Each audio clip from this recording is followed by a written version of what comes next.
అందరికీ నా ఛానల్ ఎవరైనా కొత్తగా చూస్తున్నట్టయితే ప్లీజ్ సబ్స్క్రైబ్ చేయండి. కార్తీక దీపం హైలైట్స్ ఏంటో మనం ఇప్పుడు తెలుసుకుందాం.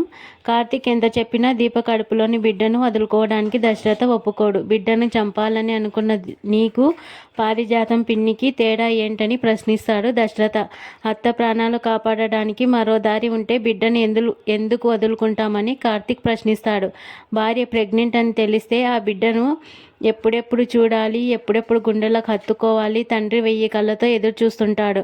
అత్త కడుపులో ఉన్నప్పుడు నువ్వు కూడా ఇదే అనుభూతి చూసి ఉంటావని చెప్తాడు కార్తీక్. నా కూతురి కడుపులో పెరుగుతున్న బిడ్డను చంపొద్దని వేడుకుంటాడు. అయితే అత్త చనిపోయినా పర్వాలేదా అని కార్తీక్ ప్రశ్నిస్తాడు. ఆ మాటలతో దశరథ షాక్ అవుతాడు. నా భార్య లేకుండా నేను బతకలేను, నాకు సుమిత్ర కావాలని అడుగుతాడు. అయితే ఇంటికి వెళ్ళి అత్త పరిస్థితి ఒకసారి చూసి నీ నిర్ణయం ఏంటో చెప్పమని అంటాడు కార్తీక్. ఇక దశరథ ఇంటికి వెళ్ళేసరికి సుమిత్ర విపరీతంగా దగ్గుతూ నోటి వెంట రక్తం వస్తుంది. అది చూసి దశరథ తల్లడిల్లిపోతాడు. ఇంతలో పారిజాతం, శివనారాయణ, జోష్నలు పరుగున అక్కడికి వస్తారు. జోష్న హెల్ప్ చేస్తానని చెప్పగా దశరథ కోప్పడతాడు. తల్లి పరిస్థితి చూసి దీప కంటతడి పెడుతుంది. మంగళవారం ఎపిసోడ్లో సుమిత్ర ఆరోగ్య పరిస్థితి గురించి తలుచుకుంటూ బాధపడతాడు దశరథ. కార్తీక్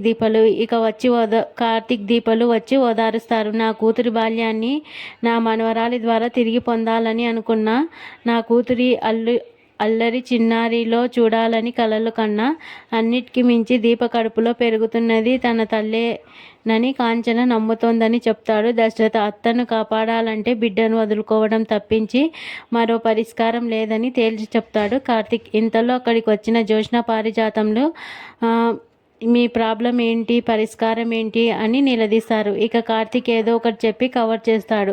మరోవైపు కాశీ, స్వప్నను విడిపోతారని తెలిసి ఏం చేయలేకపోతున్నానని బాధపడతాడు దాస్.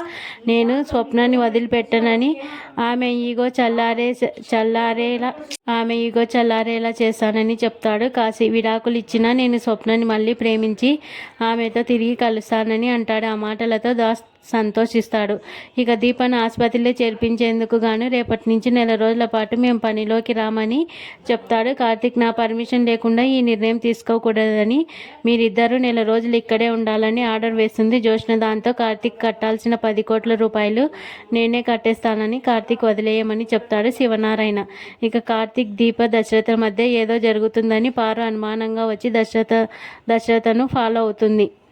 ఇక బుధవారం ఎపిసోడ్లో అయితే బిడ్డను వదులుకోవడం తప్పించి సమస్యకు పరిష్కారం లేదని దశరథతో కార్తీక్ చెప్తుండగా పారిజాతం దొంగచాటుగా వింటుంది.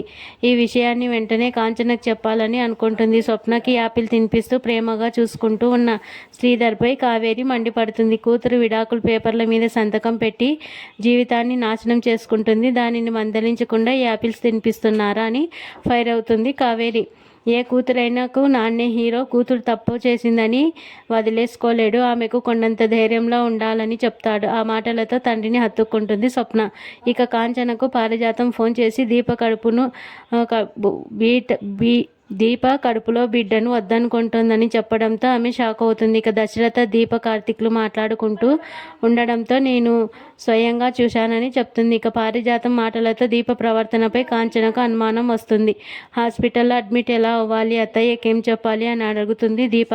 అంతా నేను చూసుకుంటానని కార్తీక్ అంటాడు. ఇక ఉదయాన్నే శ్రీధర్ని, అనసూయని పిలిపించిన కాంచన దీప తన కడుపును వద్దనుకుంటోందని చెప్పడంతో వారిద్దరూ షాక్ అవుతారు. ఇంతలో కార్తీక్ దీపలు లగేజ్తో అక్కడికి వచ్చి మేమిద్దరం కొన్ని రోజులు బయటికి వెళ్తున్నామని చెప్తాడు. ఇక గురువారం ఎపిసోడ్లో అయితే పెళ్ళయింది కానీ పెళ్ళైనప్పటి నుంచి దీపను ఎక్కడికి తీసుకెళ్ళలేదు. అందుకే తనని కొద్ది రోజులు బయటికి తీసుకెళ్దామని అనుకుంటున్నామని తల్లితో చెప్తాడు కార్తీక్. నువ్వు అబద్ధం చెప్తున్నావు, నీ భార్యకు నా వారసత్వానికి మోయటం ఇష్టం లేదు, అందుకే నిన్న హాస్పిటల్కి తీసుకెళ్తోందని మండిపడుతుంది కాంచన. ఆ మాటలతో దశరథ కుమిలిపోతాడు. ఇక అసలు దీప ఎందుకు ఈ పని చేస్తుందో తెలిస్తే మీరంతా తనకు దండం పెడతారని నిజం చెప్పబోతుండగా కార్తీక్ అడ్డుపడతాడు. ఇక అసలు నా భార్య గురించి మాట్లాడడానికి ఏం అర్హత ఉంది అని అనడంతో అంతా షాక్ అవుతారు.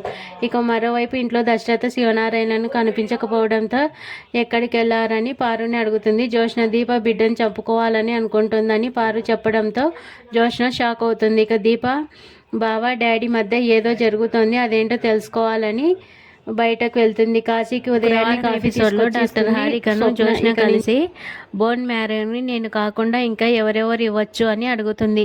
ఆ మాటలతో డాక్టర్ హారిక షాక్ అవుతుంది. ముఖ్యంగా ప్రెగ్నెంట్గా ఉన్న వాళ్ళు ఇవ్వచ్చా, ఇస్తే ఏదైనా ప్రాబ్లమా అని జోష్న అడగ్గా హారిక షాక్ అవుతుంది. ఇక జోష్నకి ఎలాంటి సమాధానం చెప్పకుండా బయటకు వచ్చేస్తుంది. అయినా జోష్న వెంట పడటంతో నువ్వు ప్రెగ్నెంటా, నీకెందుకు ఇలాంటి డౌట్ అని హారిక మండిపడుతుంది.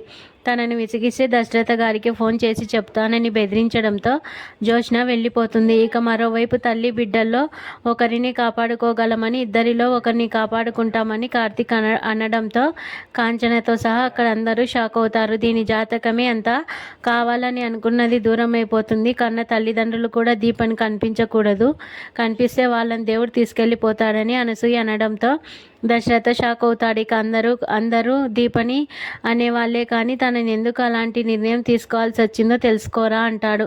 ఎంత ఖర్చైనా పర్లేదు, దీపని కడుపులోని బిడ్డను కాపాడదామని దశరథకు చెప్తాడు శివనారాయణ. ఇక ఆసుపత్రికి వెళ్తుండగా దీపని దశరథ చేతుల్లో పెట్టి బిడ్డను ఎలాగైనా కాపాడమని బతిమిలాడుతుంది. ఆ మాటలతో దశరథ ఎమోషనల్ అవుతాడు.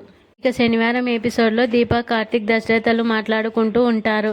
నా చెల్లికి నేను ఏమని సమాధానం చెప్పాలి, దీప కడుపులోని బిడ్డని దూరం అవుతుంది అంటే తట్టుకోలేకపోతున్నాను అని బాధపడతాడు దశరథ. దాంతో కార్తీక్ ధైర్యం చెప్పి హాస్పిటల్కు తీసుకెళ్తాడు. ఇక ఆసుపత్రిలో దీపని పరీక్షించిన హారిక సుమిత్ర గారికి ఆపరేషన్ అయ్యే వరకు మీరు ఇక్కడే ఉంటారని చెప్తుంది.